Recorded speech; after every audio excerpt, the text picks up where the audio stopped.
chimp. Whatever it's called, I can't remember what it's called. Chimp. The chimp paradox. That's the one. Yeah. Yeah. And it kind of does a little bit about that. Yeah. So this is one of the common ways that the doctors will explain it to people. I guess the idea being that with something like, say, a stroke or multiple sclerosis, there is physical damage to those systems involved. I guess, and that's the sort of the hardware side of things. So, taking the computer analogy, if your keyboard's broken or your monitor's broken or, the components of the computer itself is broken, then obviously things don't work as you want them to do.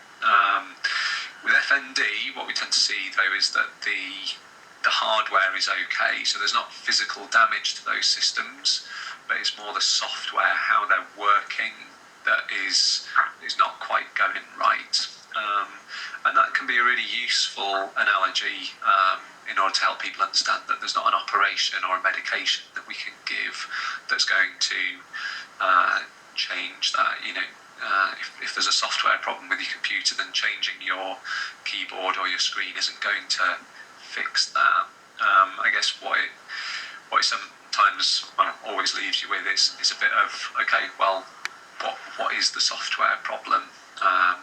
It's useful to know that it is a software problem, but we're still left in the case where we don't know how to fix that software problem unless we know what's going on. So we're going to talk a bit in a bit more detail, hopefully to give a bit more idea of what that software problem might be in terms of F-MND. Does that make sense so far? Yeah. Yeah. Yeah. Good. Yeah. So in order to look at that, we're going to look at 3 normal functions of the brain. Babies. I just sit here on my commode all day long trying to sell everything I can online. And I might be wasting precious time. You guys, you might have 10, 20, 30 years left, but I don't. And so an hour and a half of my life is equivalent of you guys sitting here for 4 months, if you see what I mean. So based on what you know, I'm nearly at the end, I just appreciate how busy you are. Is there any, if there's going to be anything that, I don't mean to say this is a negative thing, but if I can get anything positive out of this, I'm happy to stay. But otherwise I may as well just carry on trying to sell my guitars and everything, because there's nothing left for me as a human being. I don't know if you can see this, but this was tight on my wrist when I left hospital in July. You see I've just turned to water under the skin. There's just nothing left.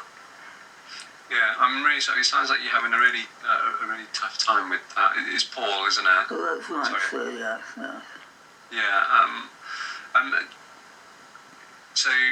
So the education group is more about understanding the diagnosis. But I think what we would always say is that in terms of treatment, for some people, that in itself can be a treatment of its own. And again, we can talk a bit about why that might be. And for other people, if they are having other treatment, it can be helpful as part of that other treatment and help make those other treatments more effective. So we, for any intervention that we do, we would always start off with understanding. I think it's difficult with other conditions. They are much more within what we already understand. So if you've had a stroke, we understand that the brain needs blood, and if you cut off some of that blood, then some of it isn't going to work, and that will affect certain functions. With F-MND, as we'll hopefully demonstrate, some of what's causing it is things that we don't necessarily understand the brain is doing, and so that's why we talk about these things. And again, my experience is that that's a helpful part of treatment, as well as the place that I would always start. But I fully appreciate that you want to, make the most of your time, and so